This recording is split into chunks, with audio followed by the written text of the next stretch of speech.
ദേശീയപാത 66 വളാഞ്ചേരി വട്ടപ്പാറയിൽ ബൈക്ക് നിയന്ത്രണം വിട്ട് മറിഞ്ഞുണ്ടായ അപകടത്തിൽ യുവാവ് മരിച്ചു. വളാഞ്ചേരി പൈങ്കണ്ണൂർ സ്വദേശി കുണ്ടുകാട്ടിൽ വീട്ടിൽ രാജേഷ് ആണ് മരണപ്പെട്ടത്. ഇയാൾക്ക് 30 വയസ്സായിരുന്നു. തിങ്കളാഴ്ച രാവിലെ 9:30 ഓടെയായിരുന്നു അപകടം. വട്ടപ്പാറയിൽ നിലവിൽ റോഡ് നിർമ്മാണം നടന്നുകൊണ്ടിരിക്കുന്ന ഭാഗത്താണ് അപകടം സംഭവിച്ചത്.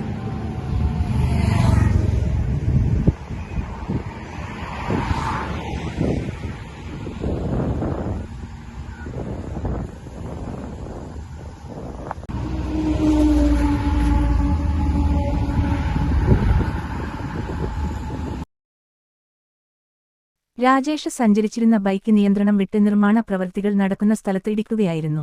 ഇടിയുടെ ആഘാതത്തിൽ രാജേഷ് തെറിച്ചു വീണു. അപകടം നടന്ന ഉടനെ ഇദ്ദേഹത്തെ വളാഞ്ചേരി നടക്കാവ് ആശുപത്രിയിൽ എത്തിച്ചെങ്കിലും ജീവൻ രക്ഷിക്കാനായില്ല.